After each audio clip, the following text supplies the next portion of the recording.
আসসালামু আলাইকুম। এখন আমি একটা টিজার রিয়াকশন করতে যাচ্ছি, সেটা বাংলা একটা সিনেমার টিজার। টসনস সিনেমা আসতেছে আমাদের মুন্না খানের, সেই ডার্ক ওয়াল খ্যাত মুন্না খান। তো আগে টিজারটা দেখি, চলেন তারপরে কথা বলবো। ও ইউজ হেডফোন।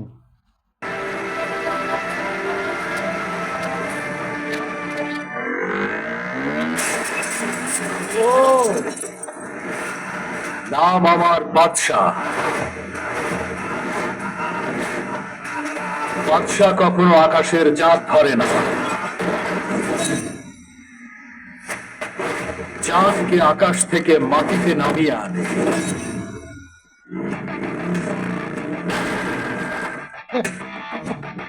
এই, একদম ফিল্মের চেষ্টা করবি না। তুই জানিস আমি কে?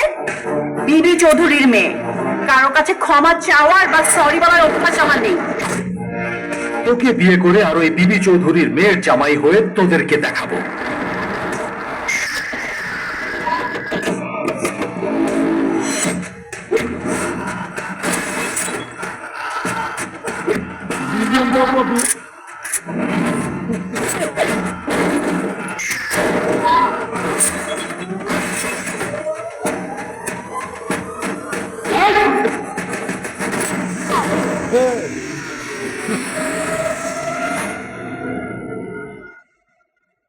বুলবুল আলম খোকন। যাই হোক, দেখলাম টসনসের টিজার। ভাই সত্যি কথা বলতে গেলে বলার মতো কোনো ভাষা নাই। মিশা সওদাগরের আমার মনে হয় খুব তার ফ্যামিলিটা কিস্তিতে চলতেছে, মানে কিস্তিতে বিভিন্ন প্রোডাক্ট কিনে তার ফ্যামিলিটা চালানো হচ্ছে। তা না হলে ভাই এই সমস্ত সিনেমায় মিশা সওদাগরের মধ্যে একজন এরকম খলনায়ক এরকম সিনেমায় কিভাবে অভিনয় করে ভাই আমি জানি না। মূলতই এই ছেলেটারে দেখলেই মেজাজটা গরম হয়ে যায়। তার অভিনয় দেখলে তো আরো কি বলবো, জঘন্য তার অভিনয়। এবং তার পাশাপাশি মিশা সওদাগর আমার মনে হয় শেষ বয়সে এসে তার যতটুকু সুনাম ছিল বাংলা সিনেমা ইন্ডাস্ট্রিতে সেটুকু সে মনে হয় ডুবাইতে বসতেছে।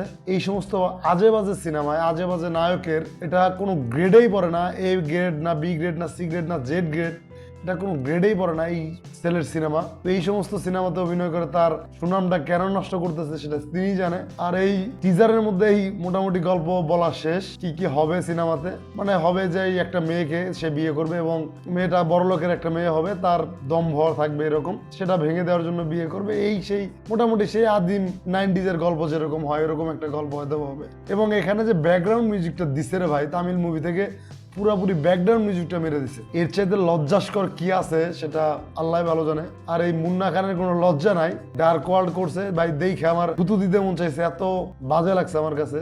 মোটামুটি ভাইয়ারা সিনেমার কাছাকাছির একটা সিনেমা ছিল ডার্ক ওয়ার্ল্ড। তো যাই হোক, আগে মুক্তি পাক, এগুলো তো দেখতে হবে, কিছু করার নাই, বিনোদন নেওয়ার জন্য হলেও দেখতে হবে। আসসালামু আলাইকুম।